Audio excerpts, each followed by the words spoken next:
चलो भैया आज हम लोग बात करेंगे मध्यकालीन भारतीय इतिहास के अंतर्गत विजयनगर साम्राज्य की। ठीक है, विजयनगर साम्राज्य की अगर हम बात करें, विजयनगर साम्राज्य दक्षिण भारत का महत्वपूर्ण साम्राज्य है।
ठीक है, विजयनगर साम्राज्य का मैप भी देख सकते हैं। विजयनगर साम्राज्य बेसिकली हमारा कहां पर है?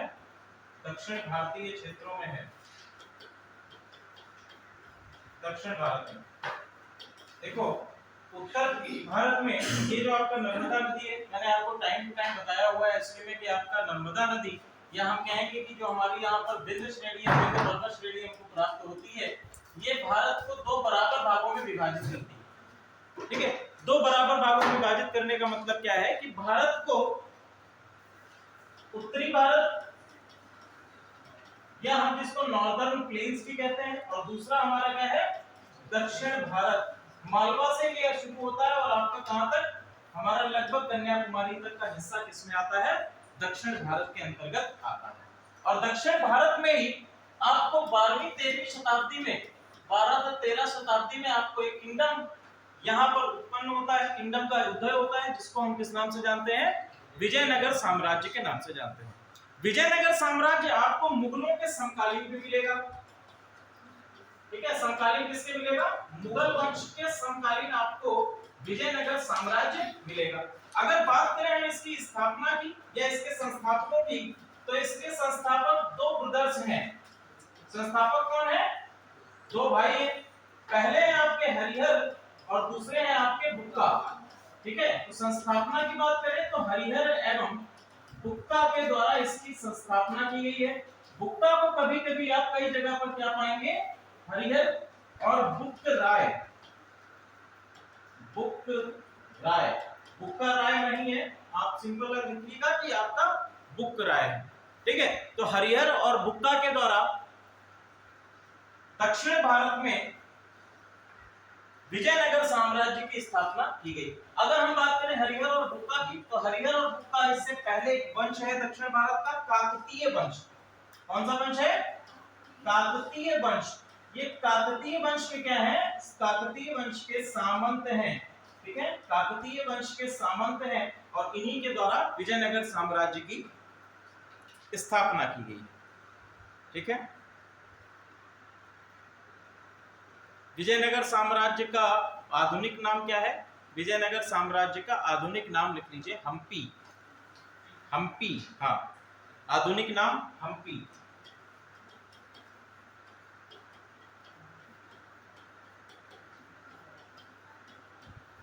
हम्पी में आपने सुना होगा हम्पी के हाथीगर। ठीक है, ये आपका एक यूनेस्को की साइट है, हम्पी के हाथीगर, तो वो आपकी उसमें आ जाएगी। लिखिए, अब देखो विजयनगर साम्राज्य के अंतर्गत बेसिकली हमें 4 वंश मिलते हैं। ठीक है, कौन कौन से हैं? लिख लीजिए। पहला है संगम वंश। संगम वंश 1336 से 1485, 1336 से 1485 संगम वंश। फिर है सालू वंश, सालू वंश के बाद है तुलुक वंश, और तुलुक वंश के बाद है अराबिदु वंश, अराबिदु वंश,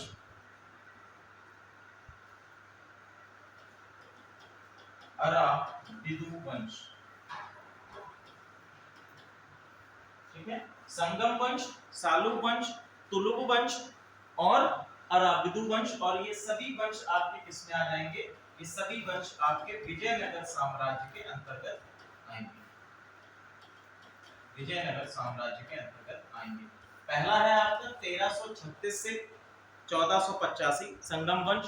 इसके बाद नेक्स्ट है आपका सालू वंश 1485 से 1505, 1485 से 1505। तुलुक वंश 1505 से 1578, 1505 से 78 नहीं 70 है, 1505 से 1570, 1505 to 1570। ओके, और अराबिदु वंश आपका 1570 से 1570 ही। सबसे पहला टॉपिक डालिए संगम वंश। संगम वंश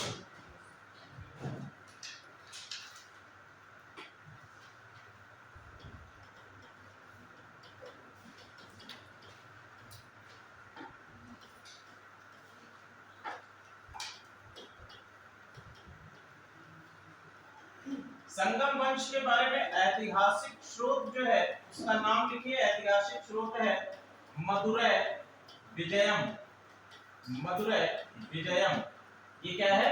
ये आपका लिटरेरी सोर्स है जिससे हमें संगम वंश के बारे में जानकारी प्राप्त होती है। मदुरै विजयम की अगर हम बात करें तो मदुरै विजयम किसके द्वारा लिखी गई है? मदुरै विजयम लिखी गई है, ये भैया हरिहर का बेटा है। हरिहर का बेटा है कौन? कंपा। हरिहर का पुत्र कंपा, और कंपा की पत्नी है गंगा देवी। गंगा देवी के द्वारा क्या लिखा गया है? मदुरै विजयम लिखा है। हरिहर का पुत्र है, कंपा की पत्नी। ठीक है, गंगा देवी के द्वारा क्या लिखा गया है? मदुरै विजयम लिखा गया है। सबसे पहला शासक संगम वंश का, तो सबसे पहला शासक कौन मिलेगा आपको? हरिहर। हरिहर क्या है? पहला शासक है संगम वंश का। राजधानी इनकी क्या है? राजधानी इनकी है विजयनगर। ठीक है, राजधानी विजयनगर।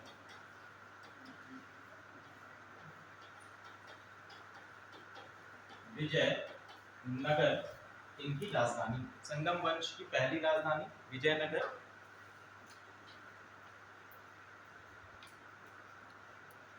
इन्हें दो समुद्रों का स्वामी कहा जाता है, दो समुद्रों का स्वामी।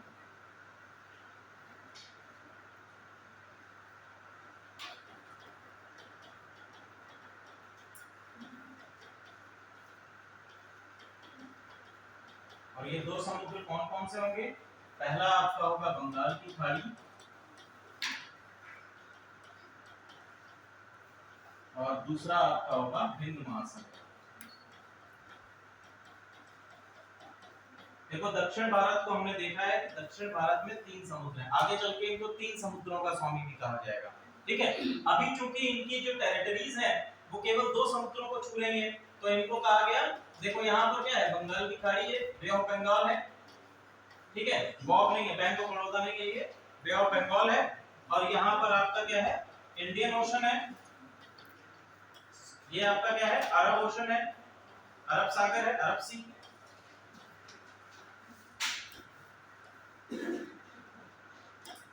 अरब सी है। ठीक है, तो हमने कहा इनको 2 समुद्रों का स्वामी, यानी बंगाल की खाड़ी और हिंद महासागर के क्षेत्रों में इनका established rule है। That is why they are called as the king of 2 oceans. Okay? अगले लिखिए बुक्का। बुक्का 1356 to 77।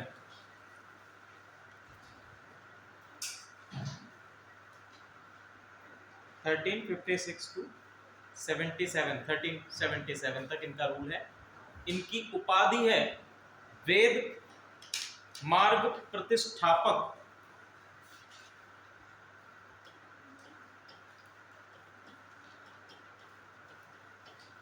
वेद मार्ग प्रतिष्ठापक, ये क्या है, इनकी टाइटल है, उपाधि इन्होंने ग्रहण करी।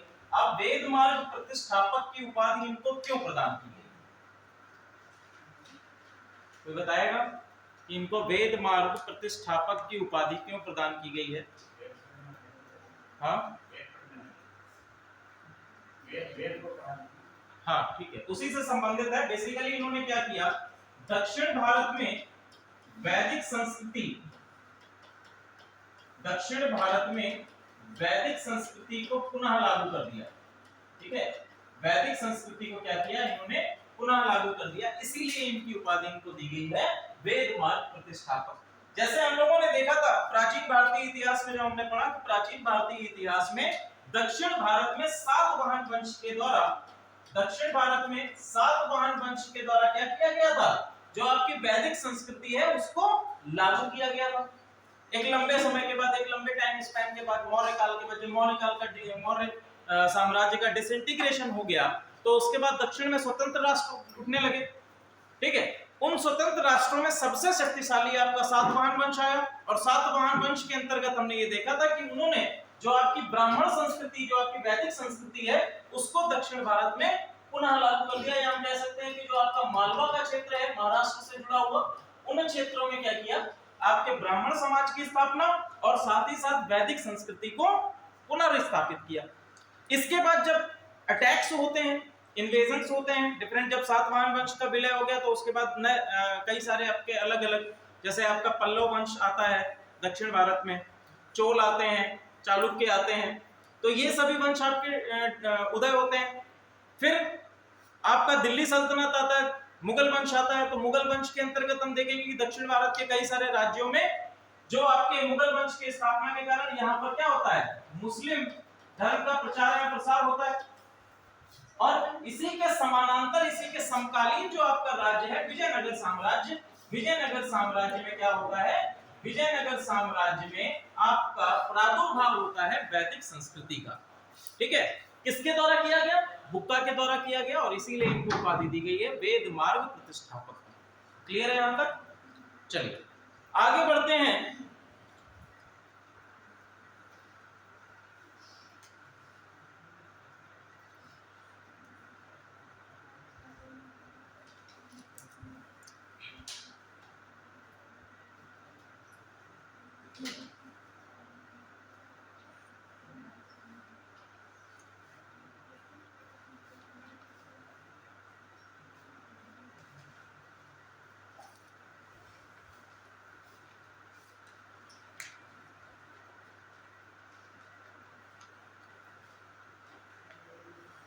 ठीक है, अब देखो वेद मार्ग प्रतिष्ठापक के तौर पर इनकी उपाधि है। दक्षिण भारत में वैदिक संस्कृति का चलन किया। इसमें सबसे महत्वपूर्ण एक व्यक्ति हैं जिनका नाम है सायण। ये गुप्ता के ही दरबार में है सायण। और सायण कौन है, वेदों के भाष्यकार हैं, वेदों के भाष्यकार, या हम कह सकते हैं वेदों के अनुवादक के तौर पर हैं। किसके शासनकाल, किसके दरबार में है, बुक्का के दरबार में है। और इन्हीं ने वैदिक संस्कृति को, या हम कह सकते हैं वैदिक कल्चर को, वैदिक ज्ञान को दक्षिण भारत में और बढ़ाया। क्लियर है? इसके बाद अगले लिखिए, बुक्का को 3 समुद्रों का स्वामी, ये भी उपाधि प्राप्त है, 3 समुद्रों का स्वामी।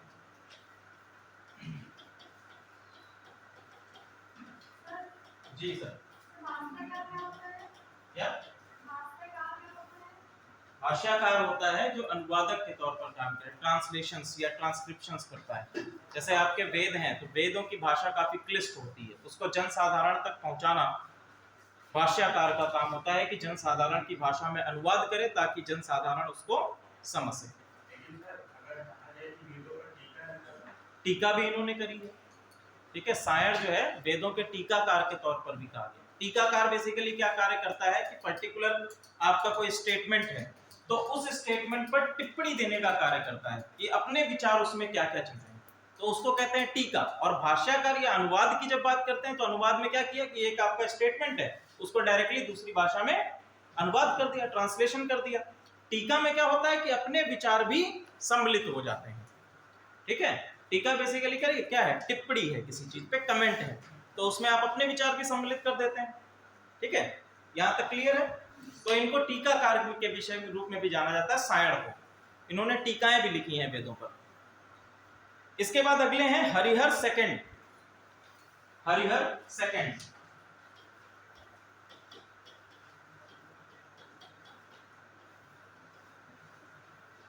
हरिहर सेकंड 1377 से 1404, 1377 टू 1404।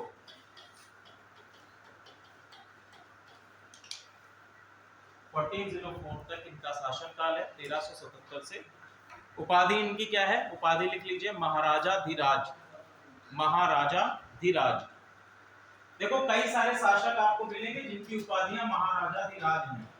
ठीक है, आपसे यदि क्वेश्चन पूछेगा एग्जामिनेशन में तो आपसे डायरेक्ट क्वेश्चन पूछेगा कि भैया कि इस वंश में किस शासक, वंश का नाम सीधे आपसे पूछेगा कि इस वंश में किस शासक की उपाधि महाराजाधिराज की रही है। या तो महाराजाधिराज की उपाधि पर कोई क्वेश्चन पूछा ही नहीं जाएगा, क्योंकि जिस चीज की अधिकता हो जाती है उस चीज पर यूपीएससी क्वेश्चंस पूछता ही नहीं। ठीक है, चलिए नोट लिख लीजिए।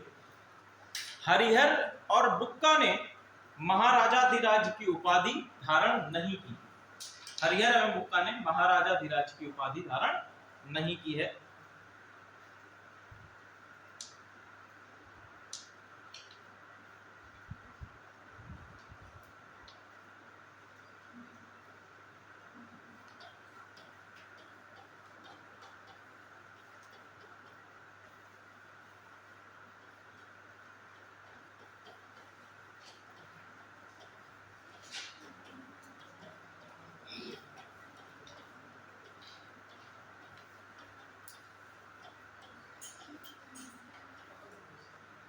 अगले शासक हैं देवराय प्रथम। इनमें देखो क्या होता है देवराय प्रथम के बारे में। एक इटली का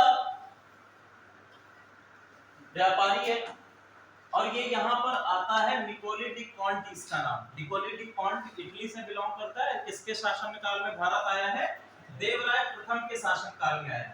अब इसने अपने ट्रैवल अकाउंट यात्रा वृत्तांत में लिखा है, इसके ट्रैवल अकाउंट की यात्रा वृत्तांत में लिखा हुआ है कि भैया देवराय फर्स्ट ने तुंगभद्रा रिवर पर, तुंगभद्रा नदी पर बांध का निर्माण कराया।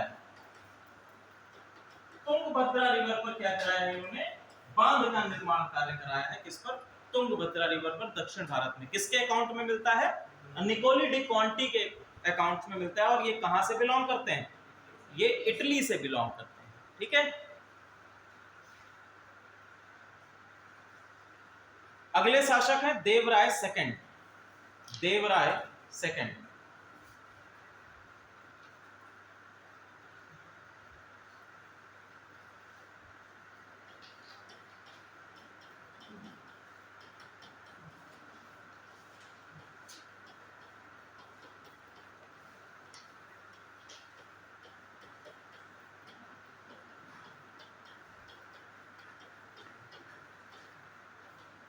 दो उपाधियां इनकी, पहली है इम्माडी देवराय और दूसरी उपाधि है इनकी गजबेटकर। ठीक है, इम्माडी देवराय का मतलब क्या है, इम्माडी का मतलब होता है पावरफुल या शक्तिशाली। ठीक है, तो इनकी दो उपाधियां, पहली शक्तिशाली देवराय या इम्मादी देवराय, दूसरी है गजबेटकर। गजबेटकर का मतलब होता है, गज का मतलब क्या होता है, हाथी। ठीक है, तो जो हाथी को काबू में कर ले ऐसा शासक को क्या कहा गया, गजबेटकर। ठीक है, गजबेटकर इनकी दो उपाधियां हैं। पहला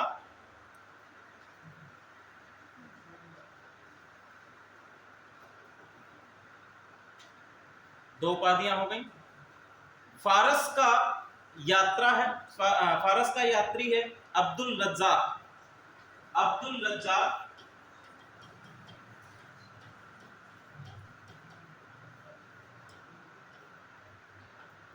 अब्दुल रज्जाक कहां से बिलोंग कर रहा है, फारस से बिलोंग कर रहा है। फारस का है ये, और इन्हीं के शासन काल में भारत आया है। ठीक है, अभी आप लोग सेंसेक्स के बारे में पढ़ रहे थे। सेंसेक्स के बारे में ये बताइए कि सेंसेक्स किस प्रकार की बाजार नीति का उदाहरण है। बाजार नीतियां पढ़ी होगी ना आपने, मौद्रिक नीतियों के अंतर्गत। सॉरी,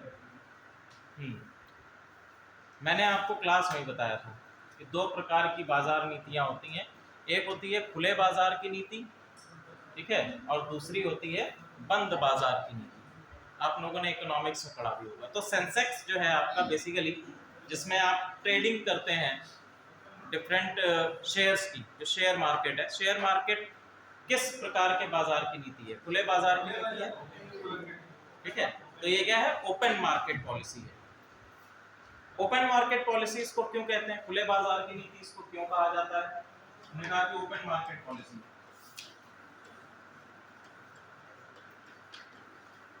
बताओ सर, मैम प्लीज बताइए, ओपन मार्केट पॉलिसी या खुले बाजार की नीति होती क्या है? अरे रुक जाओ, वहां तक पहुंच रहे हैं। गवर्नमेंट का इंटरफेयर क्यों नहीं है भैया यहाँ पे? पूर्ण रूप से इंटरफेयर होता है। कोई भी गड़बड़ होती है तुरंत गवर्नमेंट दबोच लेगी। कैसे कह सकते हैं कि नहीं होता है? बताइए मैम, आप बताइए कि खुले बाजार की नीति इकोनॉमिक्स में क्या होती है? नहीं पता है आप मैम? आप सर, चलो आप ही बता दो सर। भाई है, आप बताइए सर। नहीं पता, पीछे बताओ भाई। अभिषेक, वेरी गुड। ठीक है, खुला क्या है? ओपन। ओपन मार्केट मतलब मार्केट क्या है? सभी के लिए है। ठीक है, तो ओपन कर दिया, इट मींस दैट कि every person, every citizen of the country can invest in this policy. तो सभी क्या कर सकते हैं? इन्वेस्ट कर सकते हैं। आप भी क्या कर सकते हैं? आप भी अपना डीमैट अकाउंट बनाकर आप इन्वेस्ट कर सकते हैं शेयर मार्केट से। ठीक है, तो ये क्या है? ओपन मार्केट पॉलिसी के अंतर्गत आता है सेंसेक्स या आपका। क्लियर है यहाँ तक? चलिए, डीमैट अकाउंट कैसे खुलता है पता है सबको? खोल खोल के अपना इन्वेस्ट करना शुरू कर दो।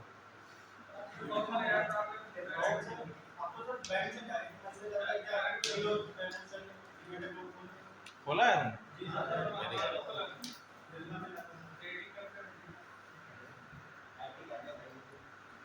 देखिए, सुधा निधि, सुधा निधि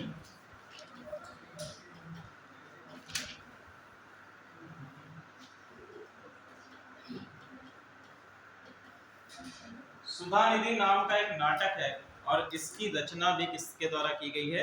देवराय सेकंड के द्वारा की गई है। ये एक नाटक है। इसके साथ साथ इन्होंने पतंजलि के द्वारा रचित महाभाष्य, पतंजलि के द्वारा क्या है रचित?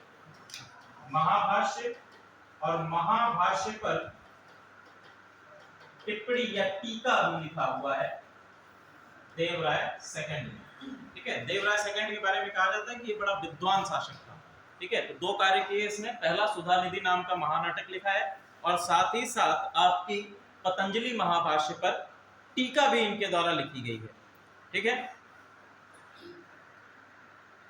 इसका एक मंत्री है लकन्ना।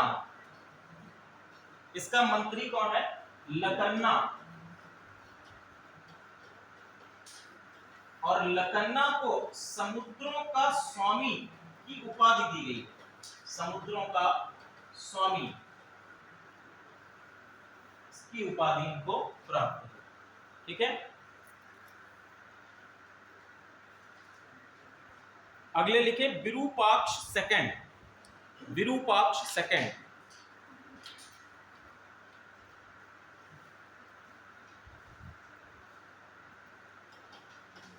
विरूपाक्ष सेकंड ये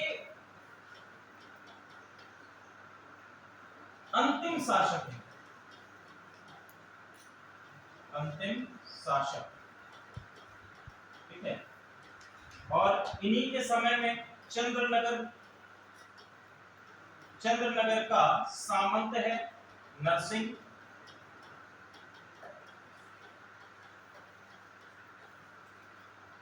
चंद्रनगर का सामंत है नरसिंह, और नरसिंह के द्वारा इनकी हत्या करके विजयनगर के अंतर्गत एक नया वंश आता है सालुब वंश, ठीक है।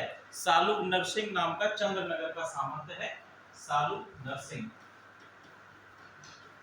तो यहाँ पर हम देखते हैं कि संगम वंश आपका एंड होता है। संगम वंश का अंतिम शासक विरूपाक्ष सेकंड, ठीक है। और विरूपाक्ष सेकंड की हत्या करके चंद्रनगर का सामंत है सालुब नरसिंह, और सालुब नरसिंह एक नए वंश की स्थापना करता है, सालुब वंश की, ठीक है। सालुब वंश की स्थापना दक्षिण भारत में विजयनगर साम्राज्य में होती है।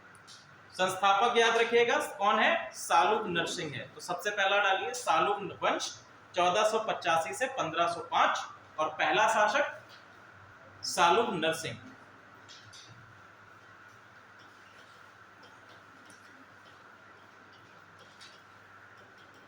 1485 to 1505, और पहला शासक है सालुब नरसिंह।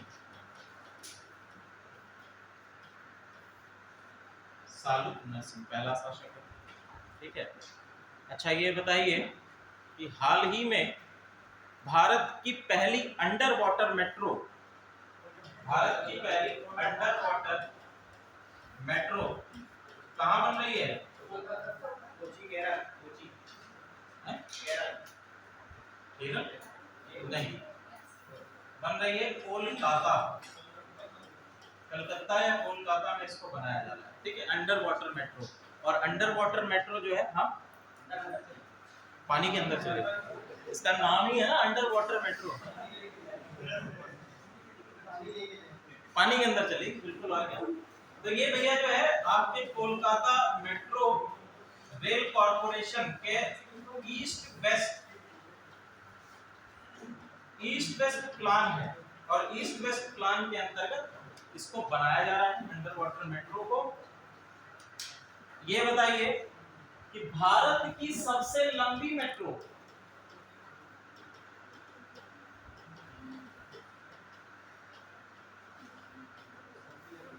भारत की लॉन्गेस्ट मेट्रो कहां पर?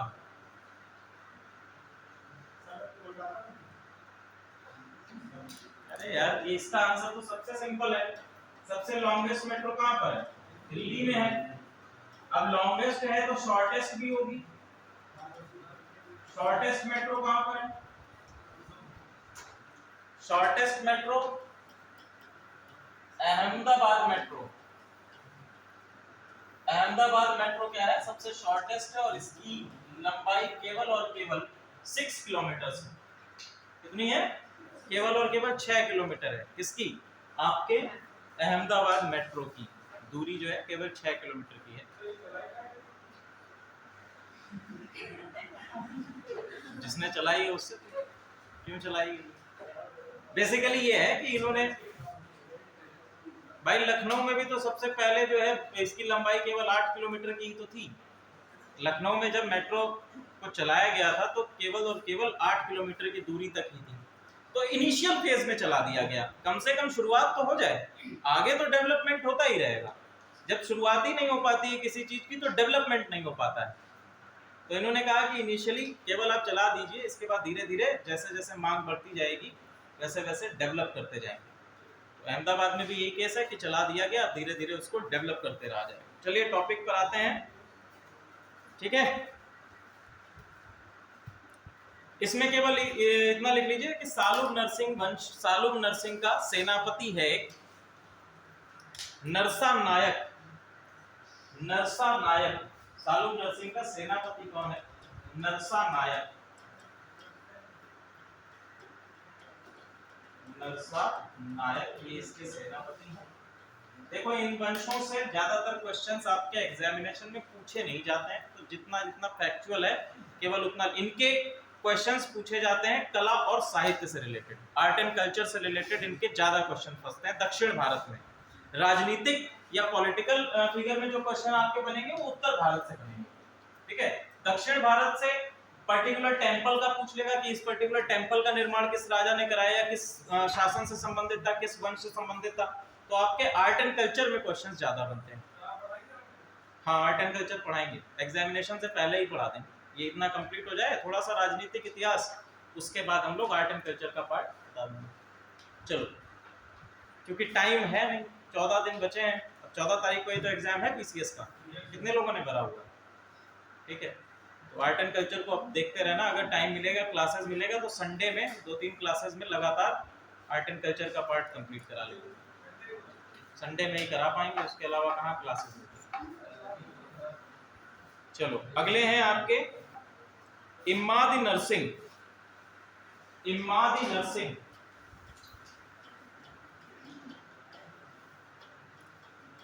जैसे हम लोगों ने उपाधि वहां पर देखी थी इमादी, तो इमादी का मतलब क्या है? शक्तिशाली। इनका शासनकाल 1485 से 1491, 1485 टू 1491। इमादी नरसिंह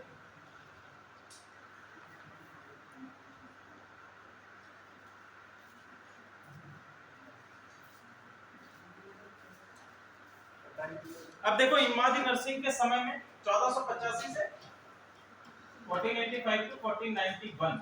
अब यहाँ पर देखिए जो सेनापति हमने बताया था नरसा नायक, ठीक है, तो इमादी नरसिंह के समय में जो मेन या वास्तविक शक्ति है, वास्तविक शासक का जो कार्य कर रहा है वो है आपका नरसा नायक। ठीक है, नरसा नायक क्या कर रहा है? वास्तविक शासक के तौर पर कार्य कर रहा है। ये क्या है? केवल पपेट रूलर है। ओके, ये पपेट रूलर है। इनको नरसा नायक के द्वारा कैद कर लिया गया और कैद करके पेनुकोंडा नाम के किले में कैद कर दिया गया। पेनुकोंडा किले में कैद कर दिया गया और कैद करने के बाद इनकी हत्या इसके पुत्र वीर नरसिंह के द्वारा कर दी जाती है। और वीर नरसिंह के द्वारा एक अगली डिनेस्टी तुलुव डिनेस्टी का प्रादुर्भाव होता है दक्षिण भारत में विजयनगर साम्राज्य के अंतर्गत। ठीक है, तो वीर नरसिंह के द्वारा तुलुव वंश की स्थापना होती है। इनकी हत्या, इमादी नरसिंह की हत्या किसने करी? वीर नरसिंह के द्वारा। और यहीं से आपका शुरू होता है तुलुव वंश। वीर नरसिंह किसका पुत्र है? नरसा नायक का पुत्र है। ठीक है, नरसा नायक का पुत्र है। अब आगे अगला टॉपिक डालिए, तुलुव वंश 1505 से 1570।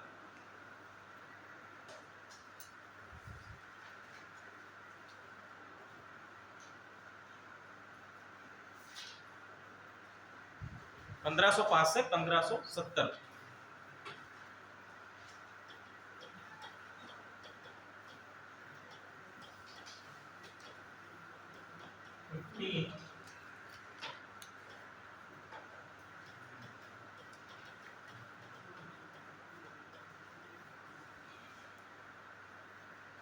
संस्थापक कौन है तुलुव वंश का? तुलुव वंश का संस्थापक है वीर नरसिंह।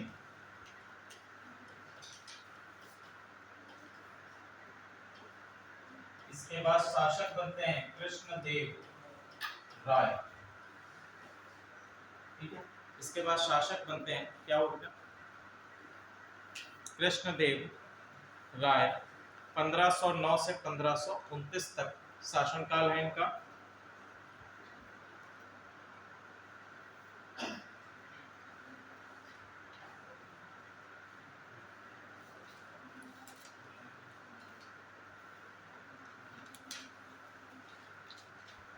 देखो कृष्णदेव राय 1509 से 1529, 1509 से 1529 तक है। सबसे इंपॉर्टेंट क्या है? इसका पुर्तगालियों से संबंध, पुर्तगालियों से संबंध। ठीक है, और इन्हीं के समय में एक पुर्तगाली है अलबुकर्क। अलबुकर्क को कृष्णदेव राय का सबसे प्रिय मित्र माना जाता है। ठीक है, अलबुकर्क जो है इनका प्रिय मित्र है। इन्हीं के शासन काल में जो आपका गोवा है, गोवा बेसिकली किसके अधीन आता है? बीजापुर के अधीन आता था। और बीजापुर से गोवा को पुर्तगालियों ने अपने शासनकाल में मिला लिया। पुर्तगालियों ने बीजापुर से गोवा को छीन लिया गया। किसके शासनकाल में? कृष्णदेव राय के शासनकाल में। डोमिंगो पायस लिखे, डोमिंगो पायस, बारबोसा और लुई।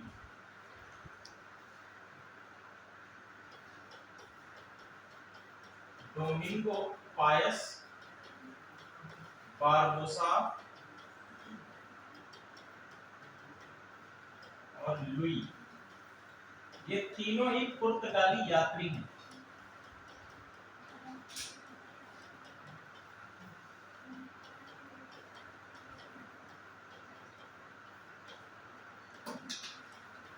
ठीक है, और ये तीनों ही कृष्णदेवराय के शासनकाल में विजयनगर आए। कौन कौन? डोमिंगो पायस, बारबोसा और लुई। किसके शासनकाल में? तुलुग वंश के शासक कृष्णदेवराय के शासनकाल में भारत आते हैं। ठीक है, कृष्ण, एक नोट लिख लीजिए, कृष्णदेवराय के द्वारा सर्वप्रथम पुर्तगालियों को भटकल नामक स्थान पर किला बनाने की अनुमति प्रदान की।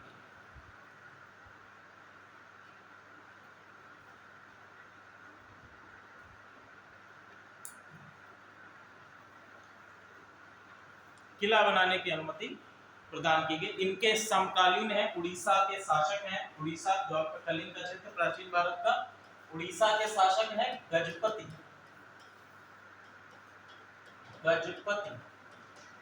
उड़ीसा का शासक है। गजपति के साथ में युद्ध हुआ। गजपति को इन्होंने 4 बार पराजित किया, 4 बार पराजित करके अंततः उनकी पुत्री से वैवाहिक संबंध स्थापित किए और उड़ीसा को विजयनगर साम्राज्य की सीमाओं में शामिल कर लिया। क्लियर है? उपाधियां इनकी लिखिए, अभिनव भोज और आंध्र भोज। कृष्णदेवराय की उपाधियां अभिनव भोज एवं आंध्र भोज, 2 उपाधियां हैं। इनके द्वारा कुछ पुस्तकें हैं जो लिखी गई हैं, उनके भी नाम लिख लीजिए। पुस्तक कौन कौन सी हैं?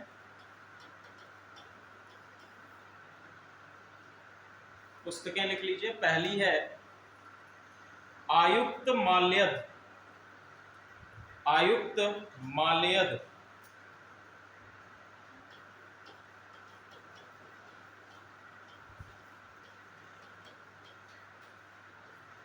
तेलुगु भाषा में इस पुस्तक को लिखा गया है। तेलुगु भाषा में आयुक्त माल्यद लिखा गया है।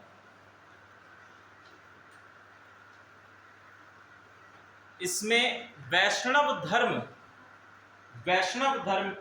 के बारे में बताया गया है। अगली पुस्तक है उषा परिणय और जामवंती कल्याणम। उषा परिणय और जामवंती कल्याणम, ये दोनों ही संस्कृत भाषा की पुस्तकें हैं। संस्कृत। तो 3 पुस्तकें हो गई आपकी। पहली आयुक्त माल्यद है, दूसरी आपकी उषा परिणय, तीसरी आपकी जामवंती कल्याणम। ठीक है, उषा परिणय और जामवंती कल्याणम ये दोनों संस्कृत भाषाओं में लिखी गई हैं और आयुक्त माल्यद आपकी तेलुगु भाषा में लिखी। तीनों के राइटर कौन है? कृष्णदेवराय। ठीक है, चलिए आगे हम बढ़ते हैं।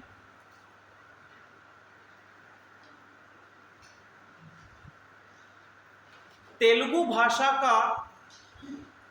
भाषा का क्लासिकल युग या तेलुगु भाषा का क्लासिक युग,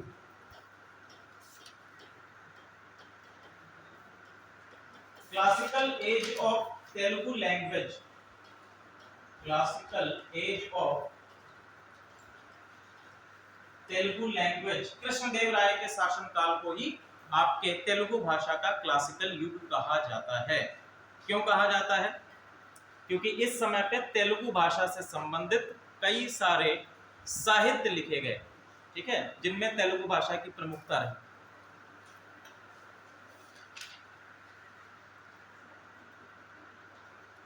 लिखिए, इनके दरबार के 8 रत्न या अष्ट प्रधान कहा जाता है, अष्ट दिग्गज उनके नाम लिख लीजिए। जिस प्रकार से हम लोग देखते हैं आपके नवरत्न दिखाई देंगे, नवरत्न हम लोगों ने पढ़े थे ना। नवरत्न किसके शासनकाल में थे? अकबर के नवरत्न तो इतिहासकारों ने बता दिया। ठीक है, अगर हम लोग इतिहासकारों के उसकी बात करें तो अकबर के जो 9 लोग थे उनको इतिहासकारों ने कह दिया कि नवरत्न है। नवरत्न का सबसे पहला कंसेप्ट हमको देखने को मिलता है प्राचीन भारतीय इतिहास में। और प्राचीन भारतीय इतिहास में कहा गुप्त वंश का शासक है। गुप्त वंश के शासक कौन? चंद्रगुप्त द्वितीय विक्रमादित्य। ठीक है, गुप्त वंश का शासक चंद्रगुप्त द्वितीय विक्रमादित्य। उनके शासन काल में हम सबसे पहले नवरत्नों की अवधारणा को देखते हैं। ठीक है, नवरत्न की अवधारणा सबसे पहले हम लोग देखेंगे कहां पर? चंद्रगुप्त द्वितीय विक्रमादित्य के शासन काल में। ठीक है, इसमें हम बताएंगे कि कौन कौन से कवि हैं, कौन कौन से इनके दरबार में रत्न रहे हैं। ये सबसे पहली अवधारणा आती है। इतिहासकारों ने अकबर के जो दरबार में लोग थे उनको नवरत्नों की उपाधि दे दी इतिहासकारों के द्वारा। ठीक है, लेकिन जो जैसे अकबर नामा है, हुमायूं नामा है, इनके द्वारा कभी भी अपने दरबारियों को नवरत्न नहीं कहा गया। इसमें अष्ट दिग्गज हैं, जैसे कि हम लोग मराठा साम्राज्य पढ़ते हैं कि वहां पर अष्ट प्रधान है, इसमें अष्ट दिग्गज हैं। सबसे पहला नाम लिखिए अतलासीन पेडना या पेदन्ना।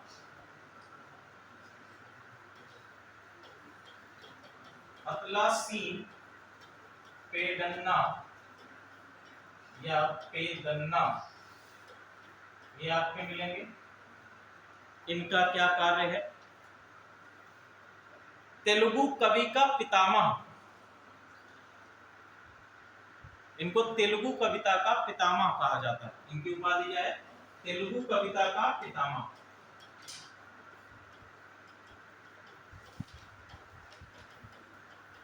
Father of Telugu poetry, father of Telugu poetry. हरिकथा सार और मनु चरित्र इनके द्वारा लिखित पुस्तकें। हरिकथा सार और मनु चरित्र। हरिकथा सार, मनु चरित्र इनके द्वारा लिखित पुस्तकें हैं। ठीक है, तो आपसे एक क्वेश्चन बनता है कि तेलुगु कविता का पितामह कौन है? अतलासीन पेडना या पेदन्ना, ये आपके क्या है? तेलुगु कविता के पितामह। इनके द्वारा लिखी पुस्तकें कौन कौन सी? हरिकथा सार है और मनु चरित्र है। दोनों किस भाषा में लिखी गई हैं? तेलुगु भाषा में लिखी गई हैं। ठीक है, तो अगर ये क्वेश्चन बनता है कि किस भाषा से संबंधित है, किस भाषा में है, तो तेलुगु भाषा में है। ठीक है, अगला नाम लिखिए तेनालीराम कृष्ण। तेनालीराम कृष्ण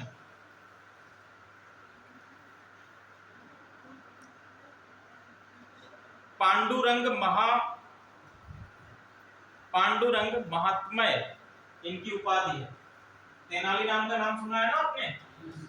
ठीक है, तेनालीराम कृष्ण इनकी उपाधि है पांडुरंग महात्मय।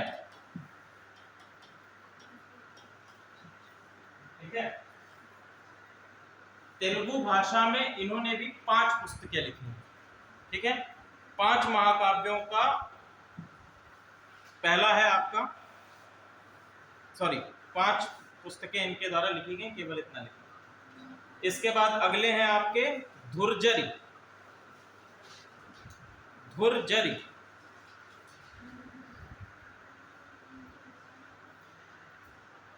धुर्जरी की उपाधि है कालहस्ती महात्मय।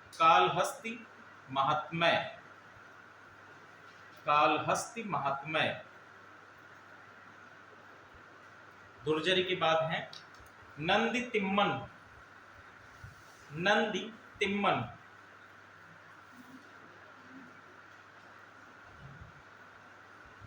नंदी तिम्मन। नंदी तिम्मन के बाद नाम लिखिए, नंदी तिम्मन का उपाधि लिख लीजिए परिजात हरण। परिजात हरण।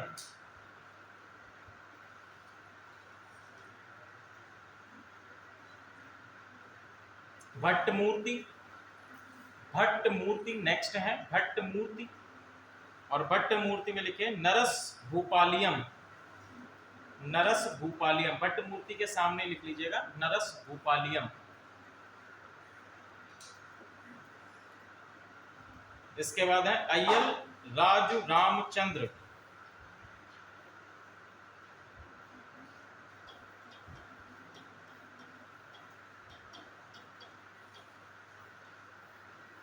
रामाभ्युदयम, रामाभ्युदयम, रामाभ्युदम, ठीक है, राजू रामचंद्र। फिर है पिंगली सुरन, पिंगली सुरन,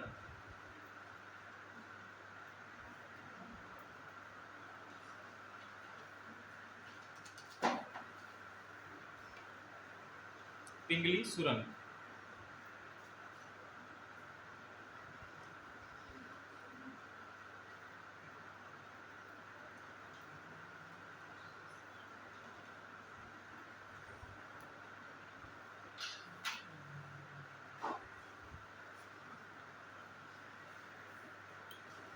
चलो एक क्वेश्चन आपका,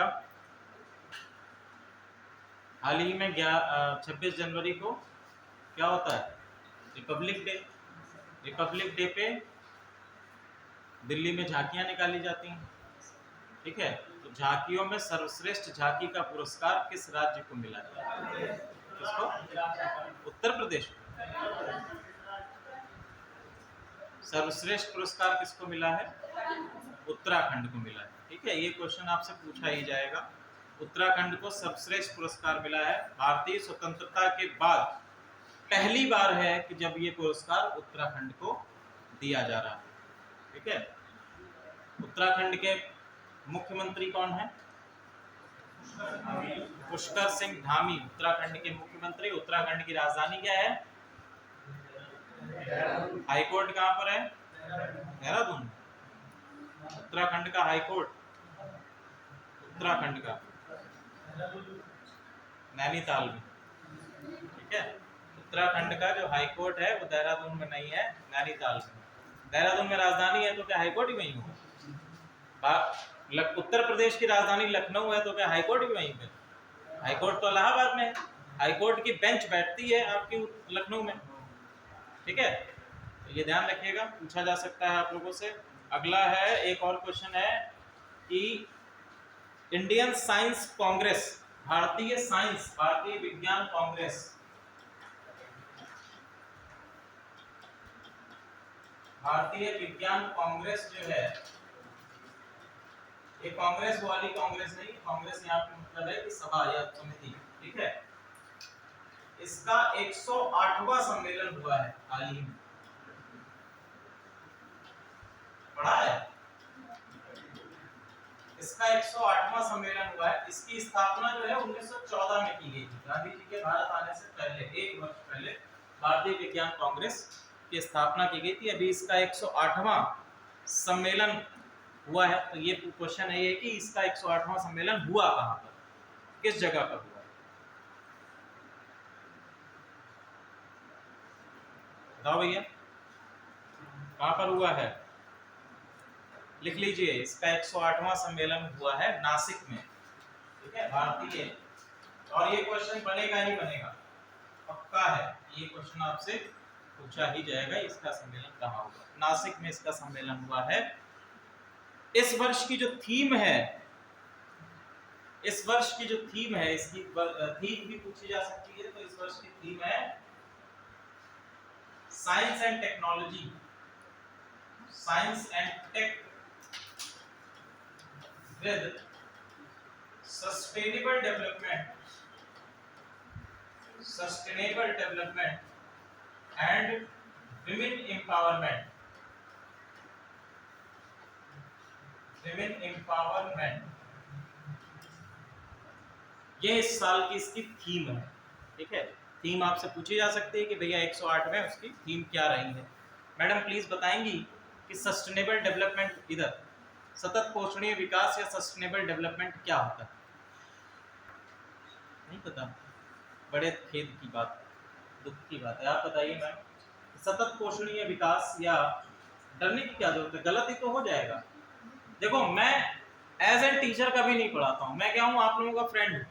मैं आपसे सीखता हूँ, आप कुछ मुझसे सीखते हैं। स्टडी क्या होती है? जो सीखना है, लर्निंग क्या होता है? लर्निंग म्यूचुअल होता है, ठीक है। मैं कोई टीचर नहीं हूँ, मैं भी एक एस्पिरेंट ही हूँ। मैं भी क्या कर रहा हूँ? अपनी तैयारी कर रहा हूँ, आप लोगों को पढ़ा रहा हूँ। जो मैंने पढ़ा है आप लोगों को पढ़ाता हूँ, आप लोगों को सीखता हूँ तो मैं, ठीक है। ऐसे लर्निंग होती है, म्यूचुअल होती है, कॉम्प्रिहेंसिव लर्निंग हो जाती है। तो गलत आप लोग बताएंगे तो उसमें हर्ज क्या है? तो मैं डंडा लेके थोड़ी ना मारने जा रहा हूँ। ये हिस्ट्री का टॉपिक है कि सतत पोषणीय विकास जो है ये हिस्ट्री का है ही नहीं, ठीक है? ये तो एक जनरल टर्म है। आप मैम प्लीज बताइए कि सस्टेनेबल डेवलपमेंट, आप बताइए मैम, आप ऐसे पढ़ाने का मजा थोड़ी ना आता है। आप लोग बताओ, छोटे छोटे पॉइंट्स नहीं बता पा रहे हैं कि सतत पोषणीय विकास क्या है। आप सब बताइए प्लीज, नहीं पता है आप बताओ।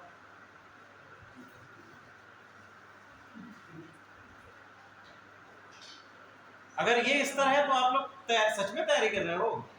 ये चेहरे हैं, आप लोग सही बताओ, आप लोग सच में इतने बड़े एग्जामिनेशन आईएएस की तैयारी कर रहे हो? मुझे नहीं लगता है। चपरासी भी नहीं बन पाओगे अगर ये स्थिति है कि आप लोगों को सतत पोषणीय विकास का अर्थ नहीं पता है, उसका मतलब नहीं पता, उसकी परिभाषा नहीं पता है, तो चपरासी का एग्जाम भी पास करने लायक आप लोग नहीं हो। क्लास में आने की जरूरत नहीं है, फिर आपको मेरी एनर्जी बर्बाद हो, आप लोगों का टाइम बर्बाद हो रहा है। यहाँ क्लास में बता दिया जाता है, मैंने भी कई बार क्लास में आप लोगों को सतत पोषणीय विकास की अवधारणा क्या होती है मैंने बताया। सर आप प्लीज बताइए सतत पोषणीय विकास क्या होता है? एनवायरनमेंट जब भी शुरू करा था तो एनवायरनमेंट में भी तो बताया गया होगा कि सतत पोषणीय विकास क्या है, बताया गया होगा, बिल्कुल बताया गया होगा। बताओ सर, नहीं पता है? आप बताइए सर, आप लोगों को तो इधर पता होना चाहिए। हाँ, किसी व्यक्ति का सर्वांगीण विकास, ठीक है, चलो आप बताइए सर। नहीं, आइडिया नहीं सर। ऐसा डेवलपमेंट जिसमें हम एनवायरनमेंट को ज्यादा हार्म ना करें। वेरी गुड, ठीक है। तो सतत पोषणीय विकास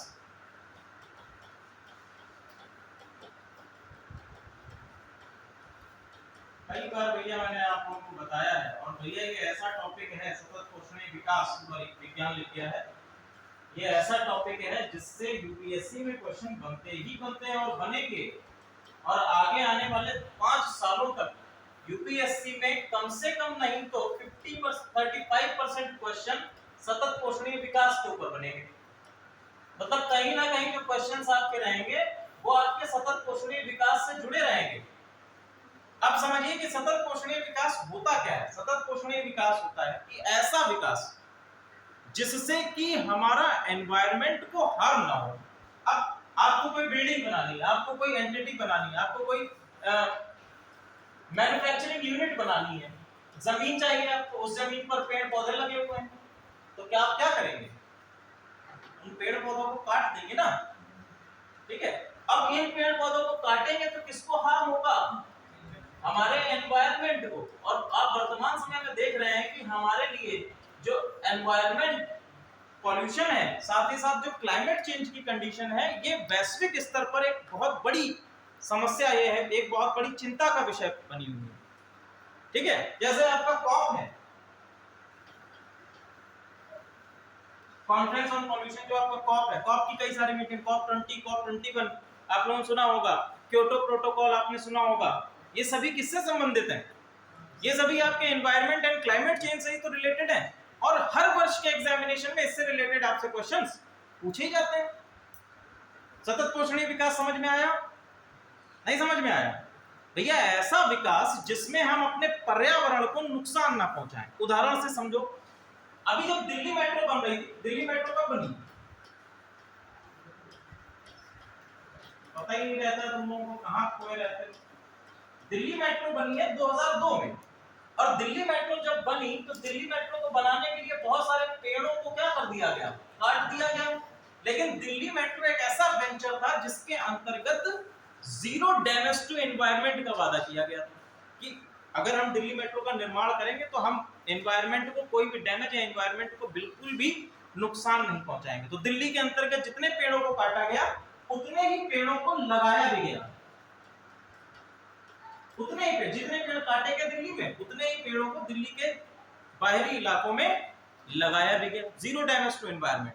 तो यही तो कहता है सतत पोषणीय विकास, कि अपने पर्यावरण को बिना नुकसान पहुंचाए विकास करना, साथ ही साथ संसाधनों को आने वाली पीढ़ियों के लिए बचा कर रखना। जो हमारे संसाधन हैं, अब देखो भैया, जितने भी हमारे जैविक संसाधन हैं, संसाधन में अगर हम लोग नष्ट होने के उस पर बात करें कि इनके एग्जॉशन पर बात करें कि एग्जॉस्ट होने पर, तो दो प्रकार के होते हैं, नवीकरणीय और गैर नवीकरणीय। Renewable resources and non renewable resources, ये दो प्रकार के रिसोर्सेज होते हैं। ठीक है, तो रिन्यूएबल रिसोर्सेज या अपने नवीकरणीय संसाधन क्या होते हैं, जिनको पुनः यूज करा जा सकता है एक बार यूज करने। गैर नवीकरणीय कि एक बार यूज कर लिया उसके बाद उनको पुनः यूज नहीं कर सकते हैं, जिसमें मुख्यतः आपके जैविक संसाधन आते हैं। ठीक है, अब देखो जैसे पेट्रोल है, डीजल है, पेट्रोलियम उत्पाद जितने भी है, एक बार आपने यूज कर लिया उसके बाद आप पुनः उपयोग नहीं कर सकते हैं। जैसे आपका एलपीजी सिलेंडर है, आप अपने वाहन में जो पेट्रोलियम डलाते हैं, पेट्रोल डलाते हैं, डीजल डलाते हैं, तो ये सभी किसके उदाहरण हैं, जैव। और ये क्या है, ये लिमिटेड है, इनकी क्वांटिटी क्या है, लिमिटेड। अगर आज हमने इनको प्रयोग कर लिया तो आगे आने वाले समय में हमारी पीढ़ियों के लिए ये संसाधन बचेंगे ही नहीं, तो फिर विकास कैसे होगा। जैसे वर्तमान समय में भी हम लोग बात कर रहे हैं कि पेट्रोलियम उत्पादनों का कम से कम प्रयोग, हम लोग किस पे, रिन्यूएबल एनर्जी पर ज्यादा बल दे रहे हैं। जैसे कि आप देख रहे होंगे कि डिफरेंट टाइप्स ऑफ व्हीकल्स आ गए हैं जो किस पर, इलेक्ट्रॉनिक पद्धति पर आधारित हैं। साथ ही साथ हमने सोलर एनर्जी को अधिक से अधिक प्रयोग में लिया है। आप ऐसी अवधारणा चल रही है कि जितने भी आपके गवर्नमेंट इंस्टीट्यूशंस हैं या फिर गवर्नमेंट संस्थाएं हैं, वो सभी आपकी अब आगे आने वाले समय में सोलर एनर्जी से वर्क करेंगी। सभी के ऊपर सोलर पैनल लगा दिया जाएगा छतों पर। ठीक है, जितना जैसे आपकी गवर्नमेंट की इमारतें हैं तो छतों पर क्या कर देंगे, सोलर पैनल लगा देंगे, और सोलर पैनल से उस इमारतों को पूरा बल मिलता रहेगा, शक्ति, इलेक्ट्रिसिटी प्रोवाइड कर दी जाएगी। क्लियर। इसके साथ साथ यूएन के एसडीजी जो गोल्स हैं, यूएन के SDG goals, sustainable development goals, पता है ना, ये सस्टेनेबल डेवलपमेंट गोल्स टोटल कितने हैं, 17 है, 17 टोटल गोल है। और हमारे भारत ने भी एसडीजी गोल्स को अपनाया है। इससे रिलेटेड क्वेश्चन तो बनने ही बनने हैं, आप लोग ये पता नहीं क्यों नहीं पढ़ते, ध्यान ही नहीं रखते। चलो कोई बात नहीं।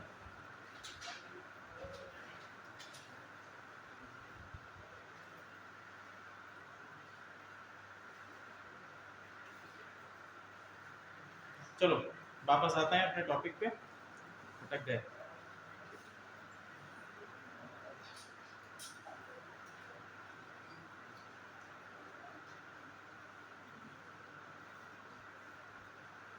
हाँ, इनके समय का एक मंदिर है विट्ठल विट्ठल मंदिर, कृष्णदेव राय के द्वारा विट्ठल मंदिर का निर्माण कराया गया। विट्ठल मंदिर का निर्माण कराया गया। साथ ही साथ इनके द्वारा ब्रह्म भूमिदान, ब्राह्मणों को भूमिदान, जिनको नाम दिया गया ब्रह्मदेव, ब्रह्मदेव। ठीक है, एक और नाम से इनको कहा गया कृष्णदेव। कृष्णदेव और ब्रह्मदेव ये दोनों क्या हैं, ये दोनों ही ब्राह्मणों को भूमिदान है, ब्राह्मणों को भूमिदान। सबसे पहले किस साम्राज्य के द्वारा ब्राह्मणों को भूमिदान स्टार्ट किया गया है,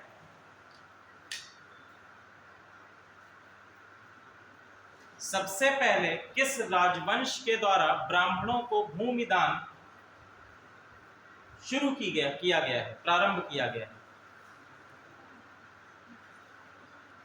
सबसे पहले ब्राह्मणों को भूमिदान स्टार्ट किया गया है सातवाहन वंश के द्वारा। ठीक है, ध्यान रखिएगा, बता चुका हूं मैं, सातवाहन वंश जब पढ़ाया था तब उसमें मैंने आपको बताया था कि इन्होंने दक्षिण भारत में सर्वप्रथम जो है ब्राह्मणों को भूमिदान प्रारंभ किया। ब्राह्मणों के साथ साथ इनके द्वारा जैन साधुओं और बुद्ध साधुओं को भी भूमिदान प्रारंभ किया गया, और इसी ने आगे चलकर सामंती व्यवस्था का रूप लिया। ठीक है, इसी ने आगे चल के किसका रूप ले लिया, सामंती व्यवस्था का, सामंतवाद का रूप ले लिया। क्लियर है। चलिए इसके बाद अगले शासक लिखिए अच्युत देव राय। अच्युत देव राय,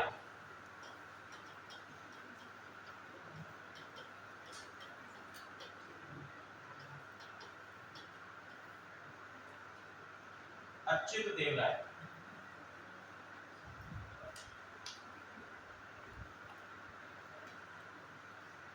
तिरुपति बालाजी मंदिर में राज्याभिषेक,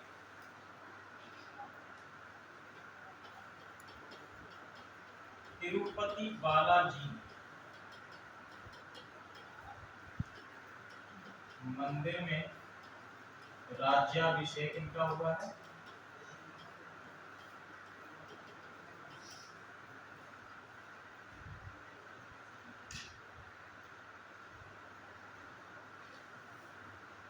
पुर्तगाली यात्री नुनीज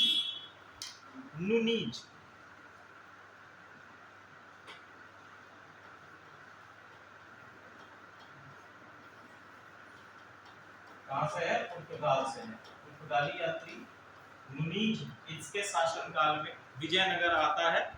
इनके द्वारा एक अधिकारी की नियुक्ति की गई थी, उसका नाम लिख लीजिए। अधिकारी का नाम है मंडलेश्वर। ठीक है, क्या नाम है? मंडलेश्वर।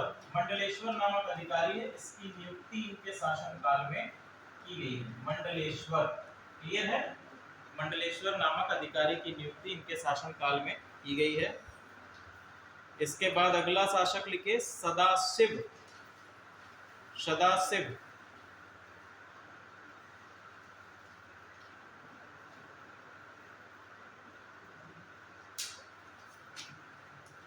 सदाशिव, ठीक है।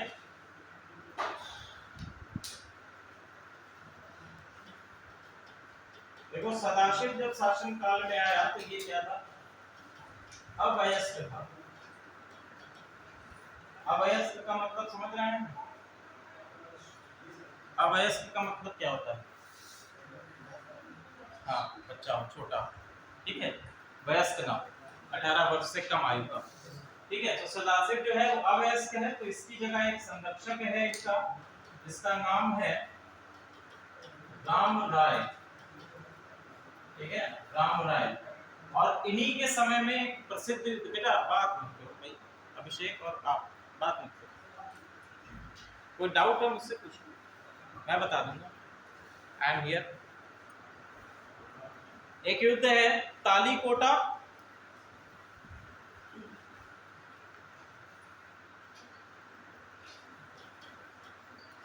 तालीकोटा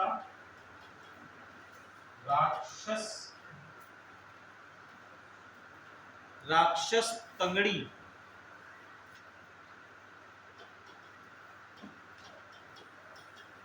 या बन्ने हट्टी का युद्ध।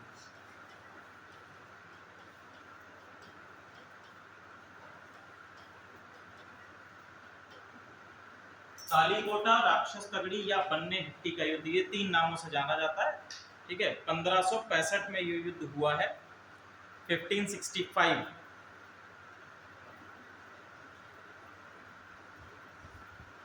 इसके किसके बीच में है? विजयनगर और विजयनगर साम्राज्य के सामने 4 किंगडम है। पहला आपका बीजापुर का है, बीजापुर, अहमदनगर, बीदर, और बीदर के बाद अगला है गोलकुंडा। गोलकुंडा, ये 4 साम्राज्य, या कह सकते हैं कि 4 स्टेट जो है ये इनके सामने। तालीकोटा के युद्ध में, तालीकोटा का युद्ध कब हुआ? 1565 में, 1565 में ये युद्ध, तालीकोटा का युद्ध, ठीक है। तालीकोटा के युद्ध में राम राय की हार होती है, विजयनगर साम्राज्य की पराजय होती है, और एक नया साम्राज्य यहाँ पर आता है, जिसको हम लोगों ने किससे? अराबिदु वंश के नाम से जाना। अगला वंश देखिए, अराबिदु वंश, ठीक है।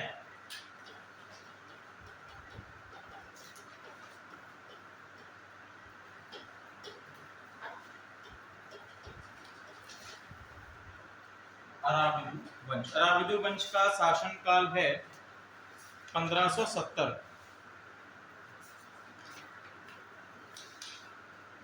अराबिदु वंश के संस्थापक तिरुमल,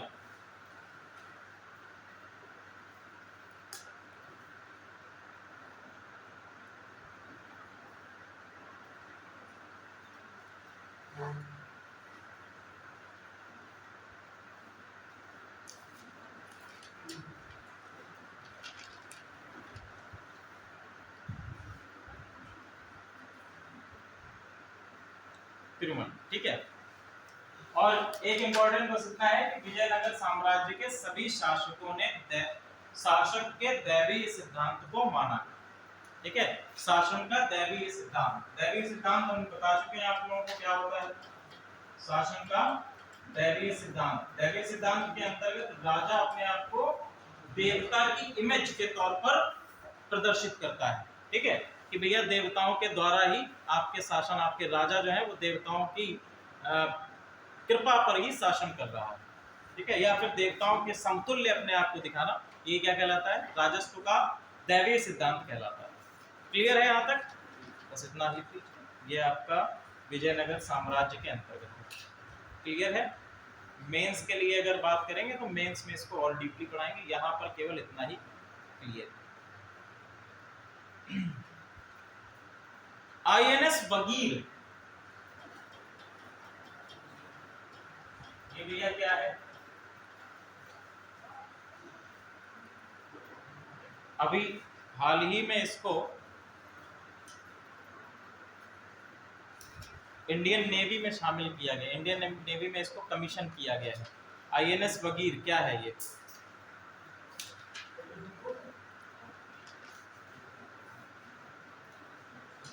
क्या बताओ, क्या युद्धपोत नहीं है, ठीक है। आईएनएस बगीर क्या है? आईएनएस बगीर है सबमरीन। सबमरीन क्या क्या है? पनडुब्बी, एक पनडुब्बी है, सबमरीन है, इसको हाल ही में शामिल किया गया है, किसमें? इंडियन नेवी में इसको शामिल किया गया। क्लियर है? यहां से ये क्वेश्चन आपका बनेगा ही बनेगा, पीसीएस में नहीं बनेगा तो आपके एसएससी या वनडे एग्जामिनेशन में ये क्वेश्चन पूछ लिया जाएगा। आईएनएस बगीर क्या है या किससे संबंधित है, हाल ही में किसमें ऐड किया गया है, ठीक है।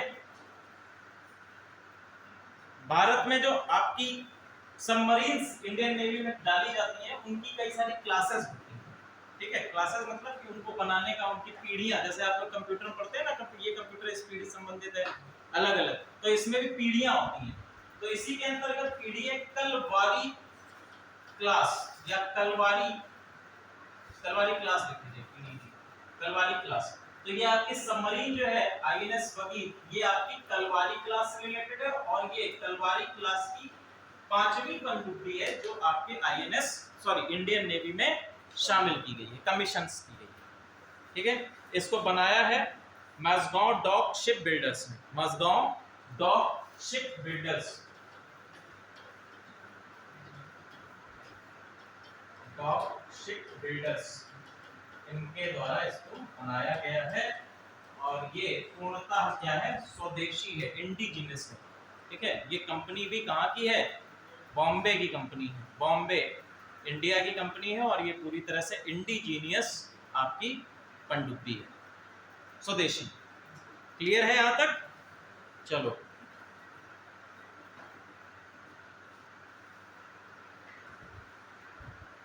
इंडियन आर्मी डे कब मनाया जाता है?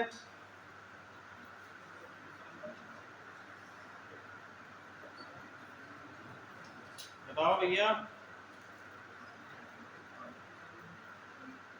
हाँ, इंडियन आर्मी डे कब मनाया जाता है? 15 जनवरी, ठीक है। इंडियन आर्मी डे कब मनाया जाता है? 15 जनवरी को मनाया जाता है।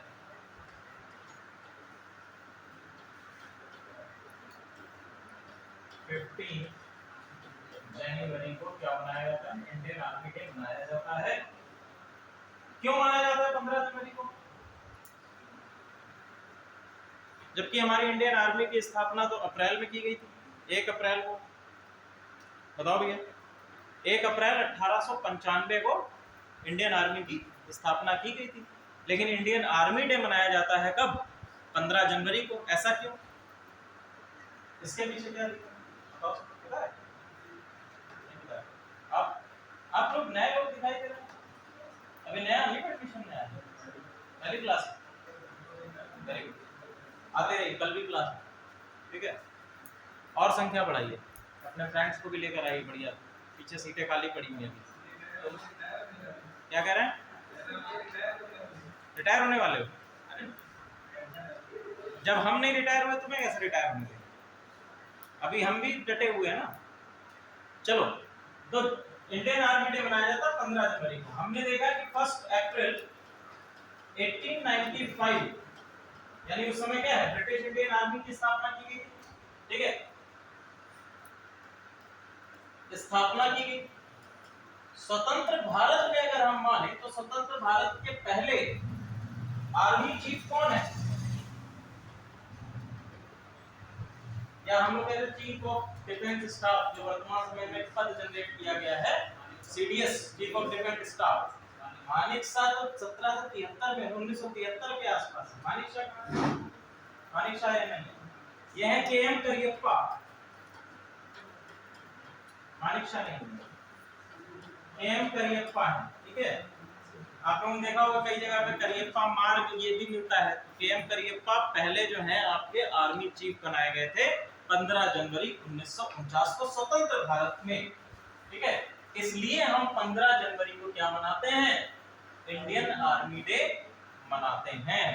ठीक है, ये बताइए कि आजाद हिंद फौज की स्थापना किसके द्वारा की गई?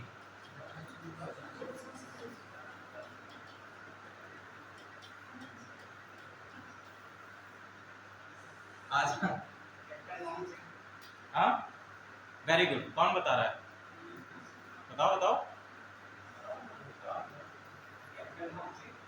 कैप्टन मान सिंह, मोहन सिंह। हाँ नहीं, मोहन सिंह नहीं। तो भैया आजाद हिंद फौज की स्थापना सुभाष चंद्र बोस के द्वारा नहीं की गई।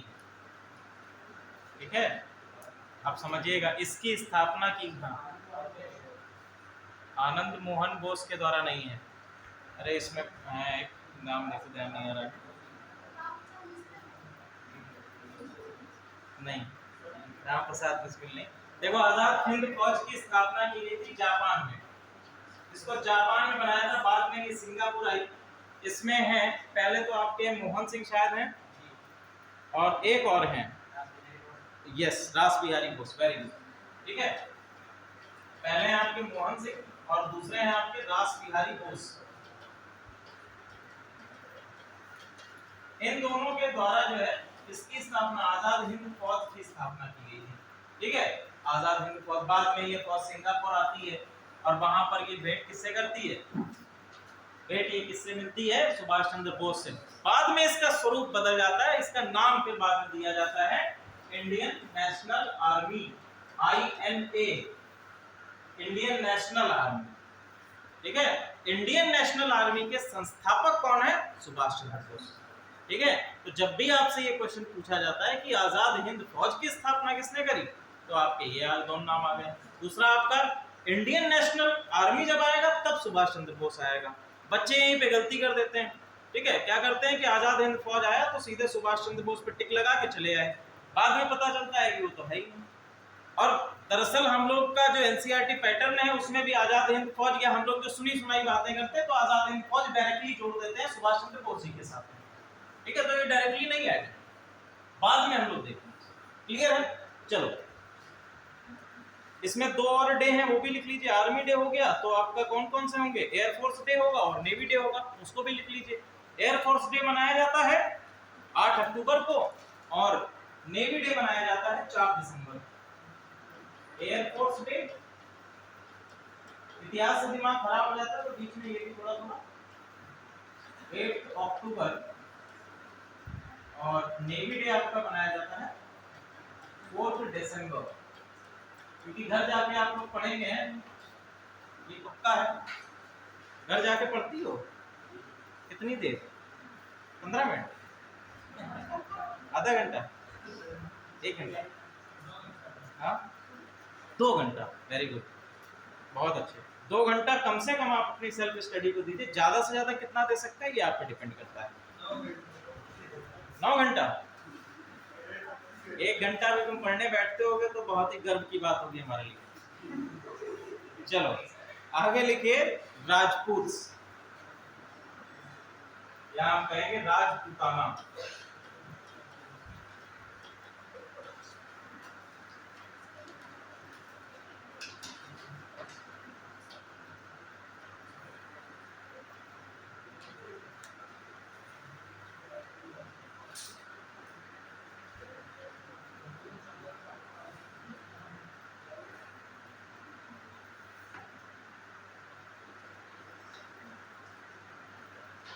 है।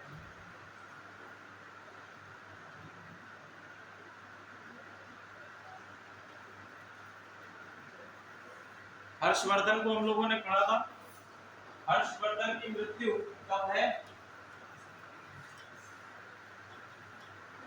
हर्षवर्धन, वर्धन वंश का शासक है हर्षवर्धन, और इसकी मृत्यु हमें देखने को मिलती है 707 में। ठीक है, 707 707 एडी में इसकी मृत्यु होती है। और इसकी मृत्यु के साथ ही कन्नौज का जो क्षेत्र है, कन्नौज के क्षेत्र में हम लोगों ने त्रिपक्षीय संघर्ष, ट्रिपेटाइट स्ट्रगल देखा था। किनके बीच में? गुर्जर प्रतिहार थे, राष्ट्रकूट थे, और बंगाल के क्षेत्र में जो आपके सेन वंश, और ये आपको देखने को मिले इसमें आ जाएगा ट्रिपेटाइट स्ट्रगल, त्रिपक्षीय संघर्ष जो कन्नौज को लेकर हुआ। कन्नौज की जो हर्षवर्धन के टाइम में या वर्धन वंश के टाइम में जो कन्नौज का एक प्रभुत्व, या हम कह सकते हैं कन्नौज की प्रतिष्ठा को स्थापित किया गया था इस क्षेत्र में, उस प्रतिष्ठा को पाने के लिए ये संघर्ष किया। इसमें गुर्जर प्रतिहार जो है ये विजेता के रूप में उभरे। गुर्जर प्रतिहार की अगर बात करें तो गुर्जर प्रतिहार बेसिकली कहां से बिलोंग करते थे? गुजरात के इस क्षेत्र में। और बाद में हम देखेंगे कि यहाँ पर सोलंकी वंश भी आएगा गुजरात के क्षेत्र में, गुर्जर प्रतिहारों की एक शाखा के तौर पर। ठीक है, गुर्जर प्रतिहार आ गए। गुर्जर प्रतिहारों की डायनेस्टी का आप पूरा देख सकते हैं कि ये आपके पश्चिमी भारत से लेकर सेंट्रल पार्ट आपका है, और साथ ही साथ बंगाल का क्षेत्र, और लगभग आपका नॉर्थ ईस्ट स्टेट तक मिलता है। क्लियर है यहाँ तक? तो ये पूरा शासन आप देख पा रहे हैं। इन्हीं के समय में आपके राष्ट्रकूट भी हैं, चोल हैं, पंड्या हैं, जो दक्षिण भारत में है। ठीक है, गुर्जर प्रतिहारों का जब पतन प्रारंभ होता है तो गुर्जर प्रतिहार कई सारी शाखाओं में बढ़ जाते हैं। यहाँ कह सकते हैं कि छोटे छोटे स्टेट्स में जाकर टूट जाते हैं। ठीक है, अब देखो छोटे छोटे स्टेट हैं, कौन कौन से हैं, उन्हीं को हम क्या कहते हैं? देखो गुर्जर प्रतिहार अपने आप को बेसिकली राजपूत नहीं मानते हैं। ये क्या है? अपने आप को क्षत्रिय तो मानते हैं लेकिन राजपूत नहीं मानते। ठीक है, इस गुर्जर प्रतिहार के पतन के बाद जिन वंशों का उदय हुआ उन वंशों को क्या कहा गया? राजपूत क्लैन कहा गया, कि हम कह सकते हैं राजपूत राजवंश कहे गए। तो ध्यान रखिएगा, क्षत्रिय राजपूत है, क्षत्रिय राजपूत है, ये पॉसिबिलिटी नहीं है, लेकिन राजपूत क्षत्रिय है ये पॉसिबिलिटी हो सकती है। क्लियर है? समझ रहे हैं ना? यानी कि हर क्षत्रिय अपने आप को राजपूत नहीं कह रहा है, लेकिन हर राजपूत क्षत्रिय है, ये है। सिंपल है। ठीक है, तो राजपूत राजवंश कहां से उदय हो रहा है? राजपूत राजवंश उदय हो रहे हैं विघटन जब शुरू होता है किसका? गुर्जर प्रतिहार का विघटन। या हम बेसिकली कह सकते हैं कि राजपूत क्या है? गुर्जर प्रतिहार के सामंत ही है, जो गुर्जर प्रतिहार वंश के कमजोर होने के बाद अपने आप को स्वतंत्र कर लेते हैं। कहां पर स्वतंत्र किया? तो इन्होंने जैसे चाहमान वंश है, चंदेल है, परमार वंश है, गुर्जर प्रतिहार आप गुजरात के इलाके में सीमित रह गए, कलचुरी है, गहड़वाल है, चालुक्य है, काकतीय है, ये सभी क्या है? ये सभी अपने आप को राजपूत के तौर पर इस्टेब्लिश करते हैं, राजपूत अपने आप को कहते हैं। क्लियर है? अब देखो उत्तर भारत में हमने कहा कि गुर्जर प्रतिहार है, सेन है, और आपके राष्ट्रकूट है। ठीक है, हर्षवर्धन की मृत्यु के बाद हमने कहा हर्षवर्धन की मृत्यु के बाद अगर उत्तर भारत की हम बात करें तो उत्तर भारत में 3 वंश प्रमुखता में थे। कौन कौन से? गुर्जर प्रतिहार, राष्ट्रकूट और सेन। और इन तीनों वंश कहां तक सीमित है? आपके मालवा का क्षेत्र है, मध्य भारत का क्षेत्र है, गुजरात, राजस्थान, बंगाल, बुंदेलखंड का क्षेत्र भी आ जाएगा, ये सभी इसमें बंगाल, बुंदेलखंड, ये सभी आप पुराने वाले मैप जो पिछला मैप है उसमें आप देख पा रहे हैं कि ये सभी आपका आ जाएगा। चलो दक्षिण भारत की बात करें तो दक्षिण भारत में आपके दो किंगडम्स थे पहले, पहला पल्लव किंगडम, पल्लव राजवंश, और दूसरा हमने पढ़ा था पांड्य राजवंश। ठीक है, उत्तर भारत में कौन है? तीन आपके राजवंश है। दक्षिण भारत में पल्लव थे और पांड्य, और पल्लव और पांड्य के बाद इनको सरपास करता है कौन सा किंगडम? चोल राजवंश। ठीक है, सरपास करेगा चोल राजवंश। क्लियर है? चोला ये आपके यहाँ पर दक्षिण भारत के इस हिस्से में चोल राजवंश, इन्होंने पांड्य और पल्लव राजवंश को सम्मिलित कर लिया अपने राज्य में। क्लियर है यहां तक? चलो अब आप लिखिए अग्निकुल, अग्निकुल प्रादुर्भाव का सिद्धांत या अग्निकुल उदय का सिद्धांत।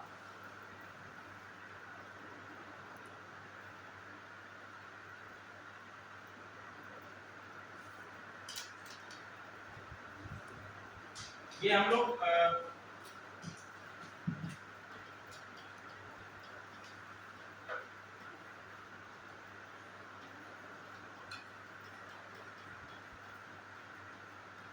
इंग्लिश में लिखेंगे theory of Agnikul origin, theory of Agnikul origin. तो बेसिकली हम लोग किसकी बात कर रहे हैं? हम लोग बात कर रहे हैं राजपूतों के उदय की। ये भैया इनका राजपूतों का ओरिजिन कहां से है, राजपूतों का ओरिजिन कैसे है, उदय कैसे हुआ, कहां से आए हैं, कहां से बिलोंग करते हैं, इसके बारे में राजपूतों ने स्वयं को कहा कि हम क्षत्रिय हैं। ठीक है, अब देखो अग्निकुल और दूसरा इन्होंने बात करी कि हम किस कुल से बिलोंग करते हैं, अग्निकुल से बिलोंग करते हैं। इन्होंने ये कहा कि सूर्यवंश से बिलोंग करते हैं, सूर्य कुल से बिलोंग करते हैं, चंद्र कुल से बिलोंग करते हैं, ऐसा नहीं कहा। इन्होंने कहा कि हम किससे बिलोंग करते हैं, अग्निकुल से बिलोंग करते हैं, कि हमारा ओरिजिन क्या है, अग्नि है। जैसे कि इक्ष्वाकु वंश के बारे में बात करेंगे तो इक्ष्वाकु वंश अपने आप को क्या कहता है कि हम सूर्यवंशी हैं। ये भी तो क्षत्रिय हैं, ये भी तो क्षत्रिय हैं, लेकिन इन्होंने क्या कहा, सूर्यवंशी। भगवान श्री राम इसी वंश में तो इक्ष्वाकु वंश में। ठीक है, अब इन्होंने अपने आप को सूर्यवंशी कहा, इन्होंने कहा कि हम अग्निकुल हैं। इसके पीछे दो थ्योरीज आती हैं। पहला थ्योरी क्या है, माउंट आबू पर्वत पर एक यज्ञ किया गया, एक महान यज्ञ किया गया माउंट आबू पर्वत पर। माउंट आबू पर्वत श्रेणी जो है आपकी कहां पर है, अरावली पर्वत श्रेणी में है। अरावली पर्वत श्रेणी जो आपकी शुरू होती है कहां से, लगभग जूनागढ़, गुजरात के जूनागढ़ से शुरू होती है, और जूनागढ़ से होते हुए आपकी अंतिम जो शिखर है वो कहां पर है, दिल्ली में, रायसीना हिल्स। ठीक है, जब आप जाएंगे दिल्ली जाएंगे तो रायसीना हिल्स उसका आखिरी है। दिल्ली जब जाएंगे आप उधर क्या कहते हैं, गुड़गांव साइड में, गुड़गांव साइड जयपुर रोड पे जाएंगे तो वहां पर आपको कुछ छोटी छोटी पहाड़ियां दिखाई देंगी। तो पहाड़ियां किसका, अरावली पर्वत श्रेणी का ही भाग है। तो माउंट आबू पे यज्ञ हुआ, और यज्ञ में एक लार्ज एंटिटी निकलती है, यानी कि एक जो है महामानव, इस यज्ञ के माध्यम से एक महामानव निकला। एक ये पौराणिक कथा है, एक महामानव निकला और उस महामानव के 4 टुकड़े हो गए। उस महामानव के 4 टुकड़े हो गए और 4 टुकड़ों से 4 राजवंश का उदय हुआ। पहला प्रतिहार, चौहान, चालुक्य और परमार। ठीक है, प्रतिहार, चौहान, चालुक्य और परमार। देखो जितने राजपूत उदय हो रहे हैं सब आपस में ही लड़ेंगे और हिंदुस्तान का बंटाधार कर देंगे। सच्चाई है, ये इतिहास कहता है। अगर इनके आपसी मतभेद ना होते, आपसी मतभेद यदि इनके बीच में ना होते तो शायद अंग्रेजों को इतनी मजबूत स्थिति भारत में ना प्राप्त होती। साथ ही साथ भारत में जो मुस्लिम आक्रमण बाहर से हुए हैं, देखो राजस्थान का पार्ट मैंने आपको बताया था इंपॉर्टेंट क्यों है, क्योंकि राजस्थान का पार्ट क्या है, ये नॉर्थ वेस्टर्न फ्रंटियर से होने वाले हमलों को क्या कर सकता था, काउंटर अटैक हो सकता था। क्या कर सकता था, इधर से भैया कैसे घुसपैठ हो सकती है जब इतने शक्तिशाली शासक यहाँ पर, शक्तिशाली क्षत्रिय कुल से बिलोंग करने वाले शासक यहाँ पर बैठे हैं, तो यहाँ से भारत पर आक्रमण कर पाना तो बहुत मुश्किल होता है। लेकिन चूंकि यहाँ पर क्या था, यहाँ पर यूनिटी प्राप्त नहीं, ये क्या था, आपस में आपसी झगड़ों में उलझे हुए हैं एक दूसरे से। इसी कारण भारत में आक्रमण होते रहे, ठीक है, और लगातार डिफरेंट डायनेस्टीज इंडिया में स्थापित करी जाती रही। दिल्ली सल्तनत की स्थापना क्यों हो पाई? इसी कारण से हो पाई। क्लियर है, समझ में आ रहा है? तो आपके ये 4 वंश मैंने जो आपके बताए, ये आपको इनको क्या कहा जाता है कि भैया ये अग्निकुल, ये 4 वंश निकले। आगे और भी वंश हैं जो आपके राजपूत के अंतर्गत आते हैं। तो एक लार्ज एंटिटी निकली, उसने क्या किया, प्रतिहार, चौहान, चालुक्य और परमार 4 टुकड़ों में बांट दिया। एक और, ये तो एक थ्योरी हो गई। दूसरी थ्योरी क्या है कि जो राजपूत हैं ये बेसिकली क्या है, ये तुर्की आक्रमणकारी हैं, या इनको क्या बताया गया, तुर्की आक्रमणकारी बताया गया।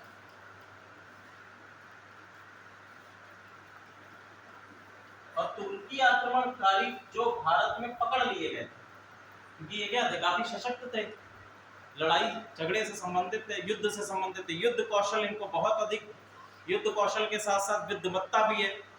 दूसरा एक बात कहता है कि ये क्या है, ये आपके ट्राइबल या जनजातीय नेता हैं। जैसे कोई जनजाति है और उस जनजाति का नेता, नेतृत्व करने वाला, उनका सरदार जो है वो हुआ करते थे। तो ऐसे सरदारों को पकड़ लिया गया और पकड़ के इनको ले जाया गया माउंट आबू, और माउंट आबू ले जाकर यज्ञ के माध्यम से इनको शुद्ध किया गया। ऐसा कहा जाता है ये दलित या अछूत या शूद्र वर्ग से बिलोंग करने वाले सरदार हुआ करते थे, जिनके पास बुद्धिमत्ता और युद्ध कौशल दोनों ही चीजें थी। इनको पकड़कर कहां ले जाया गया, माउंट आबू ले जाया गया, और माउंट आबू में यज्ञ के माध्यम से इनको शुद्ध करके क्या बना दिया गया, राजपूत बना दिया गया। और बोले कि अब से तुम क्या करोगे, अब से तुम क्षत्रिय हो, अब से तुम शूद्र नहीं हो, अब से तुम जनजाति नहीं हो, अब से तुम क्या हो, राजपूत हो, क्षत्रिय कुल से बिलोंग करते हो, और तुम्हारा कुल क्या हो गया, अग्निकुल हो गया। क्योंकि अग्नि से शुद्ध किया गया है तो क्या हो गया, अग्निकुल हो गया। और अब से तुम ये राजपूत हो और पूरे साम्राज्य की रक्षा करने का कार्य आपको सौंप दिया। ठीक है, तो आपके ये 4 कुल माने, तो 2 थ्योरी हो गई। एक कि माउंट आबू में यज्ञ से क्या है, एक व्यक्ति निकला, उस व्यक्ति के 4 टुकड़े हो गए, जिसको 4 भागों में बांट दिया गया। दूसरा क्या कहा गया कि भैया ये जनजातीय हैं या तुर्की आक्रमणकारी हैं, बाहरी आक्रमणकारी हैं, जिनके युद्ध कौशल और विद्वत्ता दोनों ही हैं, और उनको शुद्ध कैसे किया गया, अग्नि के माध्यम से, अग्निकुल बोला गया, और 4 इसमें वर्ण बता दिए गए। कुछ और हैं, उनके भी नाम लिख लीजिए, नाम केवल लिख लीजिए, अगली क्लास में इसको डिस्कस करेंगे। अहिलवार के चालुक्य, अहिलवार के चालुक्य, ये भी राजपूत क्लैन के अंतर्गत है। राजपूत अलग अलग आपके जो बटे हुए थे उनके क्लैन्स हैं। अहिलवार के चालुक्य, अजमेर के चौहान, अजमेर के चौहान,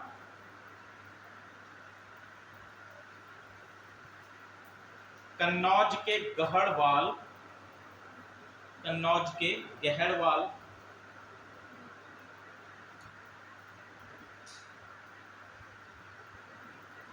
दिल्ली के तोमर,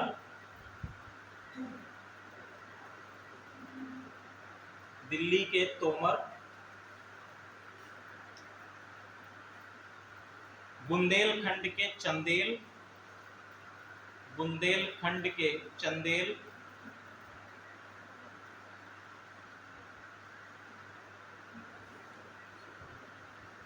चेदी के कलचुरी, चेदी के कलचुरी,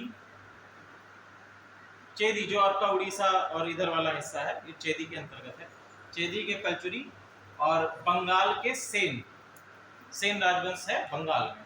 तो ये भी आपके सभी क्या है, राजपूत क्लैंस के अंतर्गत ही आते हैं। इन सभी क्लैंस को एक एक करके हम लोग नेक्स्ट, हाँ 707 707